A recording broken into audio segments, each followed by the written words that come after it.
Just smell the wood sidewalk.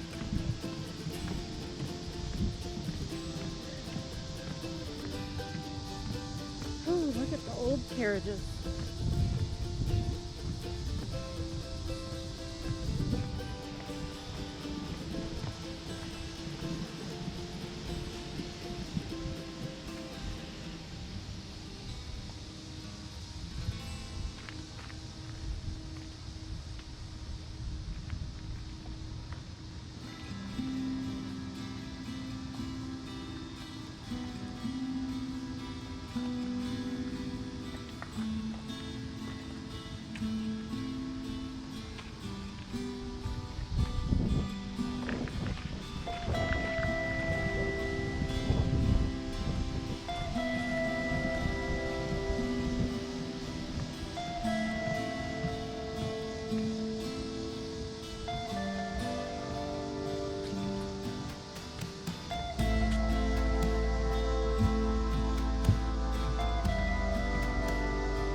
just a minute before we move on inside the home.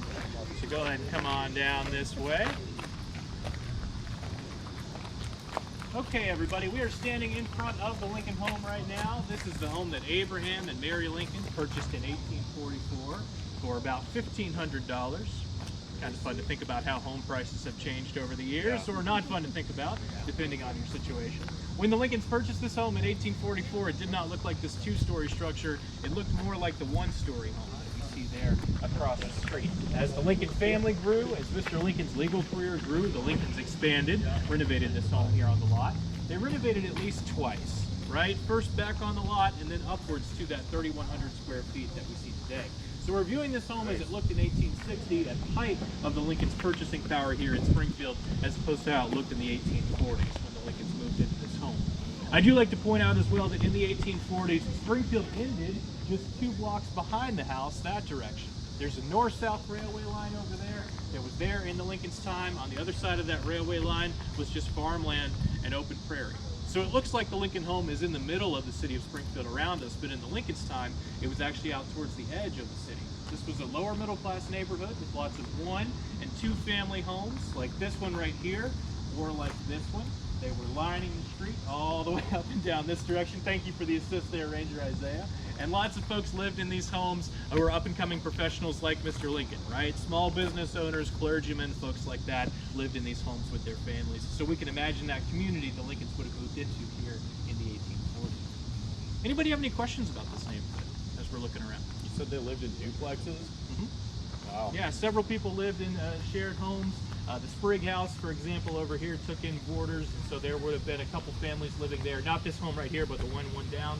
And then the Jameson Jenkins family and the James Blank family shared a duplex, and was on that empty lot down that direction. Dean Home had a couple families living there in the 1860s as well. So some of these homes did have multiple families living there. You think they got rented like modern times?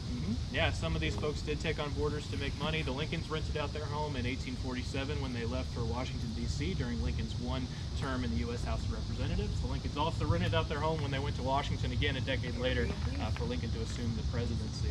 Rent was $90 a year. $90? Yeah, kind of fun to think about. Is the railway behind? Is that where they brought his coffin in? So actually his coffin came in on a different railway line, which was laid in the 1850s. So the line that the Lincolns left from, a sort of little quirk of history, was over here through the Great Western Depot in 1861, and then his coffin actually came in from the Union Depot, which is over there by the Lincoln Presidential Library and Museum. Interesting to think about that. It's just a scheduling thing, right? If there was only one depot in Springfield, they would have come through that one, but there were 2, so there was a little bit of a quirk there. Yeah, good question. Anything else, folks, before we head on in? All right. Well, you can follow me this way. What color is the carpet we're going to stay on? Blue. There we go, blue. Follow me this way.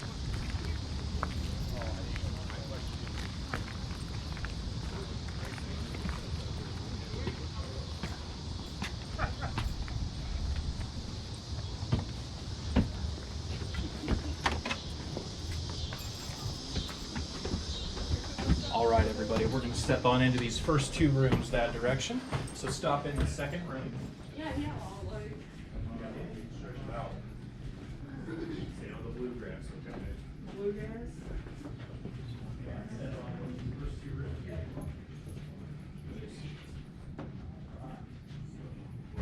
Go ahead and step forward to the railing that you see in front of you, folks. Step on up to that railing. I'm going to slide behind you into this corner. I've seen the Lincoln homes a few times, believe it or not, so I'll just hang out back here while you folks take a look. We are in the Lincoln front parlor area now. This would have been a formal entertaining space for the Lincoln family. This is where the Lincolns would have greeted their guests, so it's appropriate that we start in these rooms, right, as guests here in the Lincoln home. There are several pieces in these rooms that are original to the Lincoln family and the Lincoln home, but I'd like to first mention that there are over 1,100 artifacts here inside the Lincoln home, and only about 5% of those are original to the family. The others are period pieces from the 1850s or reproductions. So this black upholstered furniture that we see throughout the room, many of those pieces are original to the Lincoln family. The shelf unit on the back wall right there in front of me is an original piece as well. That's called a whatnot shelf. That's cool. Anybody have any ideas why it might be called a whatnot shelf? Anything else? But whatnots, right? All your odds and ends. I think it's an appropriately named piece of furniture here in Washington. Now, in the 1840s, when the Lincoln family moved into this home, they added this back study area over here, originally as a bedroom. And that's because when the Lincolns moved here, they did not have a bedroom. They were actually sleeping on a half loft that was up above the kitchen in the back of the home. And it was between 5.5 and 6.5 feet tall. Anybody remember how tall Abraham Lincoln was? 6.5.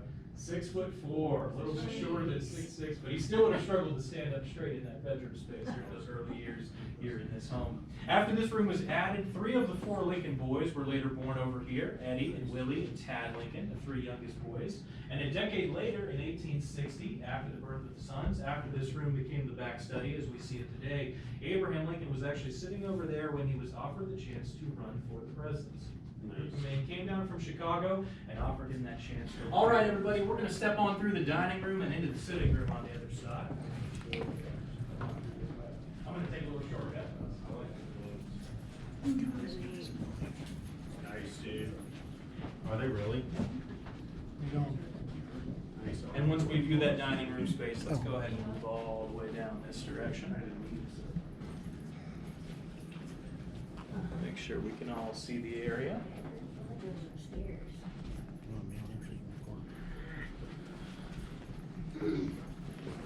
I like this carpet, dude.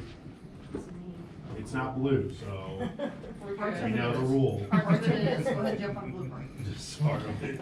I have I had like several the school chessboard. children try to find that workaround as well. They're like, if I can stay on the blue carpet and treat the rest of it as lava, am I all right? I'm like, I like the idea, but we need to protect it if we can. We are in the Lincoln sitting room now. This would have been an informal family room as opposed to that formal entertaining space that we saw behind us. This is where the Lincoln family would hang out in the evenings, have a little bit of fun together. I like to imagine Abraham Lincoln wrestling with his kids here on the carpet in front of us. Lincoln was a pretty accomplished wrestler growing up on the frontier. He was well known for that skill set in Kentucky and Indiana, in Nice. those neighborhoods where he lived, so we can imagine those fun scenes. We can imagine quieter scenes in this room as well. For example, the Lincolns loved to read to each other on the right-hand side of the room by those western-facing windows. Oftentimes in the evenings, Abraham and Mary Lincoln would read the news together here in this room, and I like to imagine the conversations that would flow from that. Right? Discussions about local politics and changes happening in Springfield around them, national political issues of the 1850s as well, like the debate over the expansion of slavery that's raging here in the U.S. at that point. We can imagine those conversations taking place in this room. We can see some entertainment options over there on the left-hand side of the room that the Lincoln family would have enjoyed as well. We see a chess set as well as a tall brown box on the table. That is the original Lincoln stereoscope. It's a 3D photo viewer. So you place the cards on the table into the box, and you can see a 3D image popping out at you. State-of-the-art home entertainment tech for the Lincoln family. No Disney Plus, right? Kind of fun to think about those toys. Go ahead. Is that the original floor there? The brickwork is the original brickwork that the Lincolns had around their Nice. space. The woodwork as well, that oak woodwork is also original. Yeah, the Alright. mantelpiece. Well, once we get a good look here, we're going to go ahead and step on upstairs, check out some bedrooms. As we do, be sure to touch this banister. It is the original banister to the Lincoln home. That's as close as you can get to shaking Abraham and Mary's hands while you're visiting with us, so take advantage of that. We'll see the guest room here up above our heads, and then we're going to step over into Mr. Lincoln's bedroom from there. So come on up this way. Okay.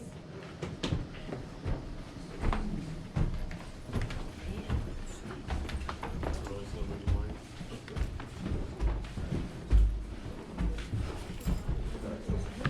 moving line.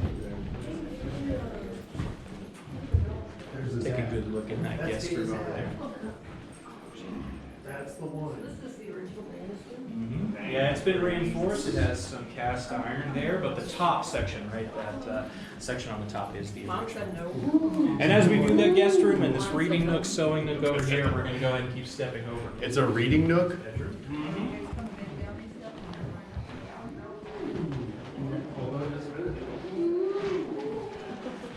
All right, everybody, let's keep moving on in this way.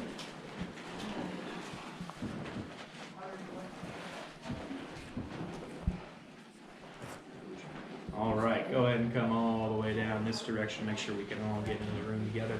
We are stepping into Mr. Lincoln's bedroom now, folks. This is one half of the Lincoln Split Master Suite. We'll see Mary's side behind us as we keep moving that way.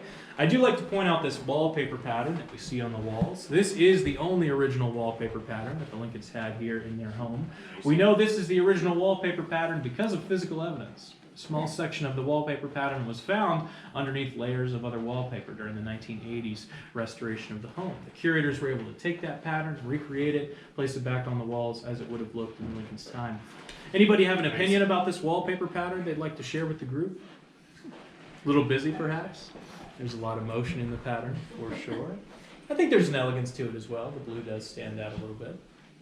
This is a French pattern that Mary Lincoln would have imported from France in the 1850s. Mary Lincoln was actually bilingual. She spoke English and French, had 12 years of formal education compared to her husband's less than 1 year of formal education. So it's interesting to think about how that would have played a role in the Lincolns' relationship over time. All right, everybody, we'll step over into Mary's room this direction and check out some pieces over here. I do like to point out the chest of drawers on the back wall. That's a Todd family heirloom that came with Mary up from Lexington, Kentucky, when she moved here to Springfield.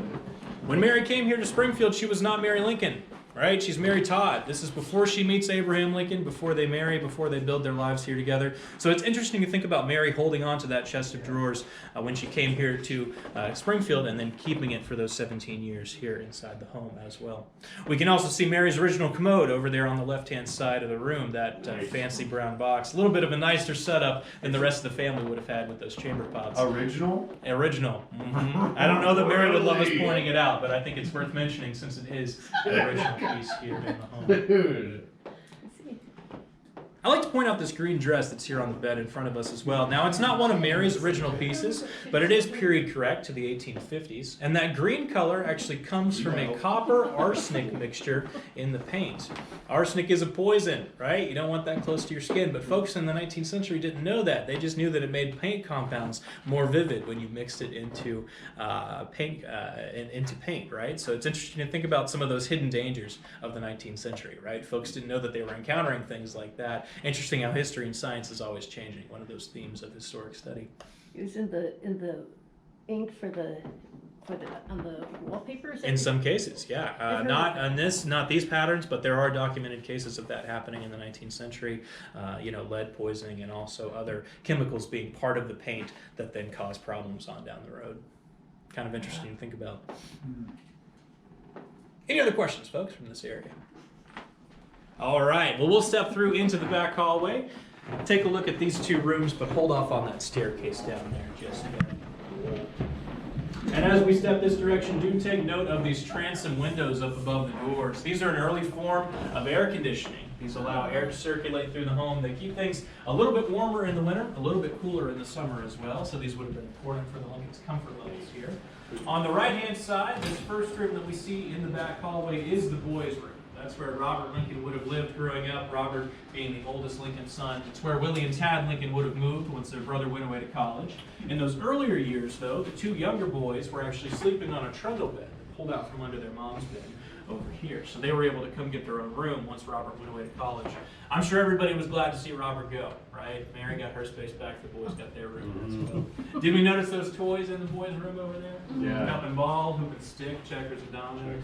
I like to point out the marbles in the front of the room as well. Several of those marbles were actually found in an archaeological dig in the backyard. We think they might be the Lincoln Boys' toys that have been restored here to the home. Archaeology is a great source base, right? It tells us a lot about the Lincoln family, but then also the people who lived in this neighborhood as well. Now, on the left-hand side down there at the end of the hallway, we will see the hired girls' room. That's where between 1844 and 1861, at least 17 different women and girls lived and worked here in the Lincoln home as domestic help. They cooked, cleaned, helped take care of the Lincoln boys. The average age of these women was about 15 years old. Irish immigrants, Portuguese immigrants, free African-American women lived and worked here in the Lincoln home. It's interesting to think about those relationships and those backgrounds, the way these women would have influenced Lincoln's time.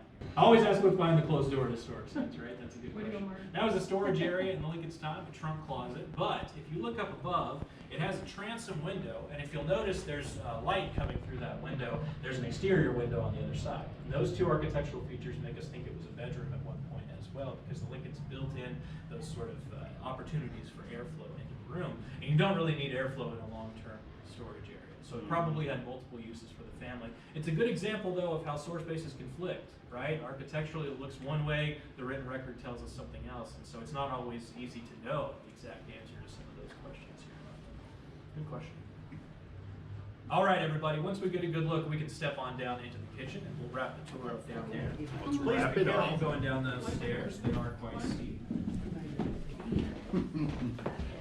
Watch out, guys, the steps are pretty steep. Okay, nice, now we're in the kitchen. Shape, steps.